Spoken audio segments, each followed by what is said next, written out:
الحمد للہ رب العالمین والعاقبۃ للمتقین والصلاة والسلام علی اشرف الانبیاء والمرسلین اما بعد اعوذ باللہ من الشیطان الرجیم بسم اللہ الرحمن الرحیم یا ایہا الذین آمنوا اتقوا اللہ وابتغوا الیہ الوسیلہ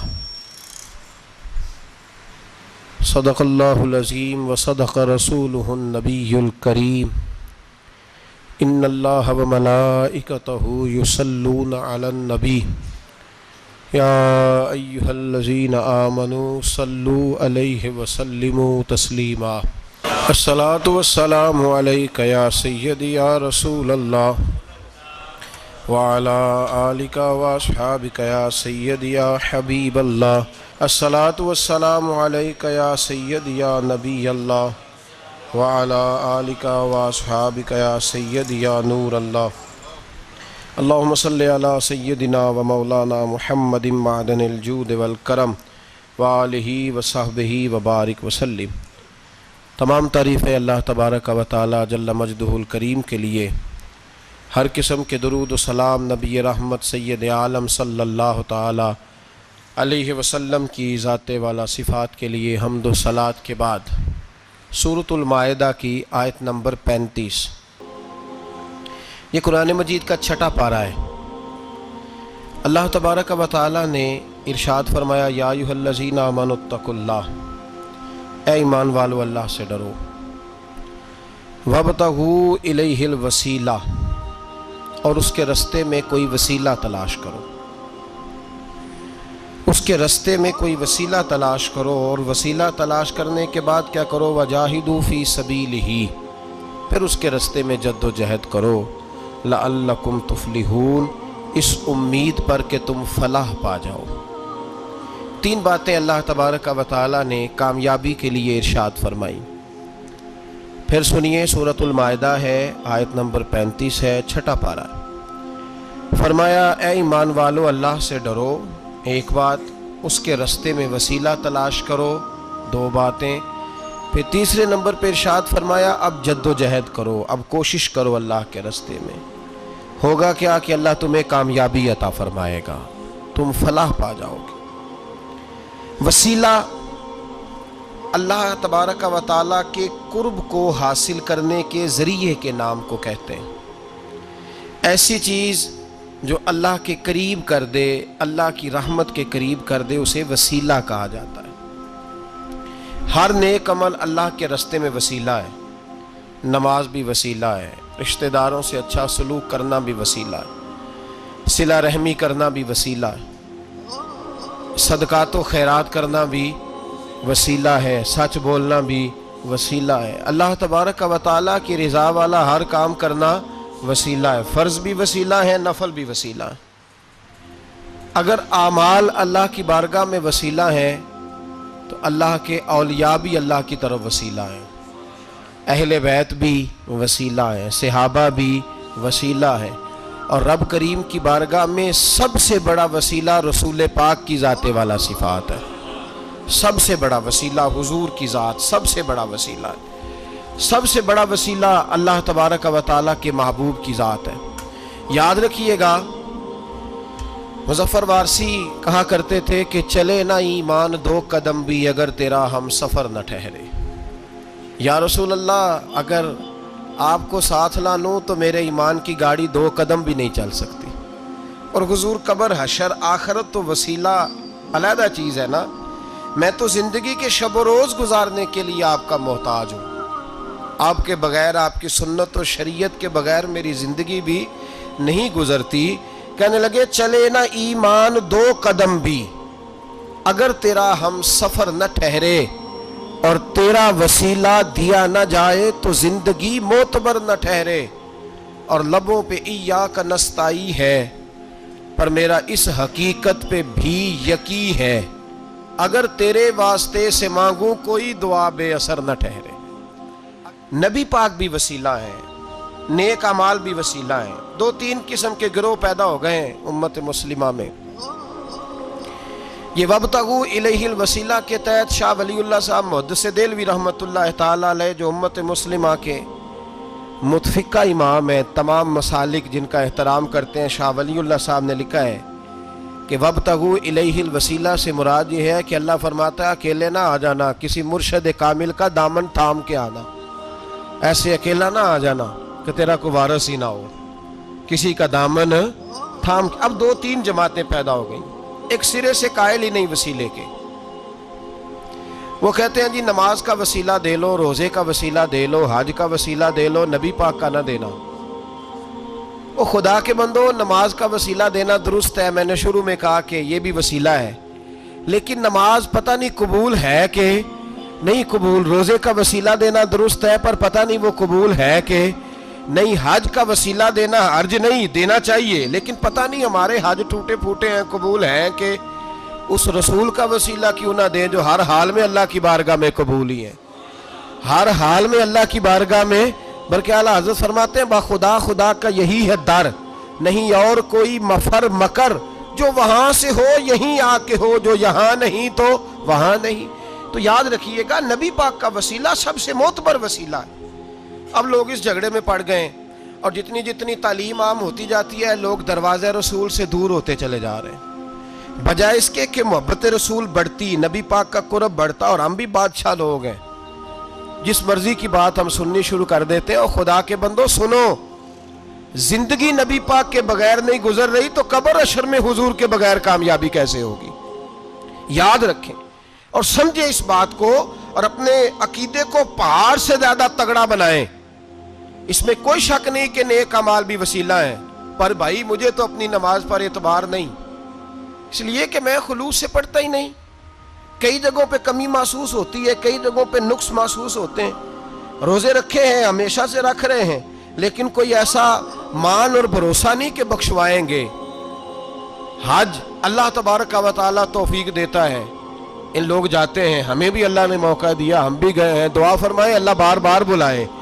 لیکن گزارش یہ ہے میرے بھائی سمجھ لیں کہ یہ چیزیں ہماری نظر میں کرتے ہیں، اللہ تبارک و تعالیٰ انہیں سبب رحمت بنائے گا، لیکن ہمیں اس پر کوئی مان، کوئی تکبر، ہاں اگر بھروسہ ہے تو ذات رسالت مآب پہ بھروسہ ہے، نہ تیگ و تیر پہ تکیے، نہ خنجر پر، نہ بھالے پر، بھروسہ ہے تو ایک سادی سی کالی کملی والے پر، نبی پاک صلی اللہ علیہ وسلم کی ذات پر۔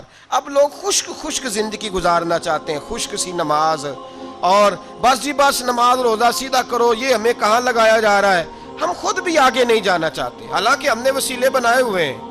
کئی لوگوں نے ایم پی اے وسیلہ رکھا ہوا ہے، ایم این اے وسیلہ رکھا ہوا ہے، یار 15-20 وسیلہ رکھے ہوئے ہیں، بلکہ امیر لوگوں سے سلام دعا رکھی ہوئی ہے۔ کس لیے؟ روز دعوتیں پکتی ہیں ہوٹلوں میں، یہ سارے وسیلے ہم نے بنائے ہوئے ہیں۔ عجیب معاملہ ہے، دنیا داروں سے وسیلے ہیں لیکن رب کریم کے بندوں سے ہم نے تعلقات نہیں رکھے۔